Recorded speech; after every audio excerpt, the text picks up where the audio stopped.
Rasul pulang dari perang bersama pasukan, menginap di satu tempat, tidur istirahat, udah dekat subuh. Siapa yang jaga? Bilang fulan. Kalau ente yang jaga, ya sudah. Alhasil ini orang dia ngantuk, semua pada tidur. Oh, dia udah nggak kuat nahan, akhirnya dia senderan dikit, tutup mata, pas ngebuka lagi dikit udah terang. Dia terbangunnya oleh terik matahari yang menyinari dia. Dia yang pertama bangun. Terus dia bangunkan beberapa orang. Dia mau bangunin Nabi Muhammad nggak berani, sebab Nabi kalau tidur tuh nggak dibangunin. Sebab mimpinya para nabi-nabi adalah wahyu dari Allah Ta'ala. Kemudian yang keempat, Sayyidina Umar ibn al-Khattab bilang, bagaimana? Siapa yang berani bangunin Rasulullah dan ngabarin?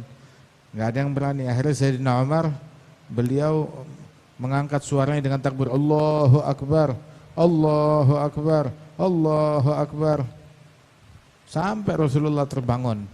Kemudian apa yang terjadi diceritakan, khalas, kata Nabi. Itu mereka pindah lokasi ke tempat yang lain. Pindah jalan sedikit, pindah lokasi, terus wudu, kemudian mereka azan, salat sunnah, salat fardu, jamaatan. Terus sudah gitu selesai itu barulah ada satu orang nggak sholat di belakang, bilang, kenapa nggak ikut sholat sama kita? Bilang, saya tidur dalam janabah, ihtilam dalam tidurnya. Kalau begitu disuruh tayamum oleh Rasulullah SAW, maka dia pun tayamum, diajarkan tayamum oleh Nabi Muhammad. Kemudian sholat.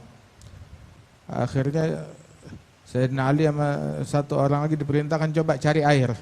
Mereka pergi cari air, ketemu sama satu wanita dari musyrikin. Dia bawa 2 kantung air besar di atas kendaraannya yang dia tunggangi. Ditanya, dari mana yang terdapat itu air? Bilang, ya jarak saya dengan air itu adalah di jam yang sama begitu kemarin. Jadi jaraknya 24 jam. Air terdekat jaraknya 24 jam.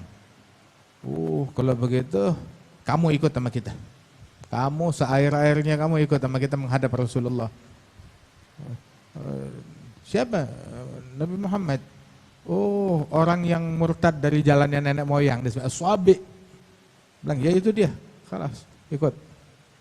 Sampai menghadap kepada Nabi. Kemudian Nabi bilang, turunin itunya, kantung airnya.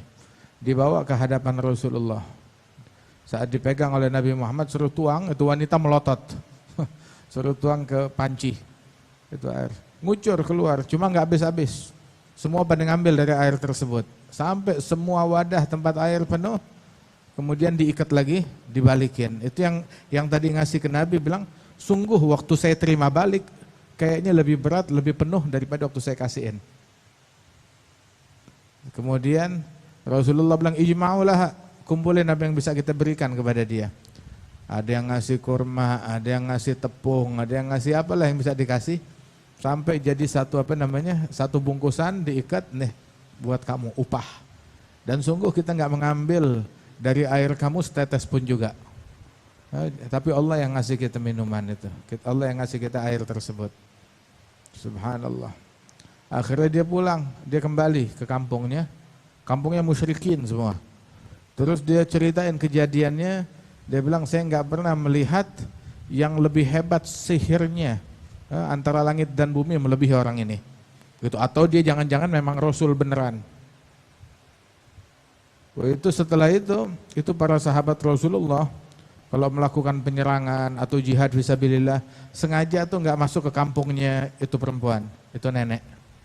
Dia tahu ini nenek pernah berjasa kepada Rasulullah. Jadi udah dibiarkan. Itu kampungnya nggak diganggu, nggak diapa-apain, nggak diserbu, nggak masuk ke situ.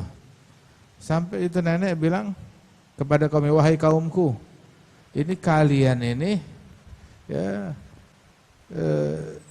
dibiarkan semacam ini, itu bukan kebetulan, tetapi mereka sengaja karena ingat jasa yang dulu kita berikan kepada Nabi Muhammad. Bagaimana kalau kita semua masuk Islam?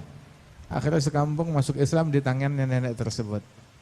Masuk Islam di tangan nenek itu. Subhanallah. Semuanya satu kampung masuk Islam. Ajib. Saya kira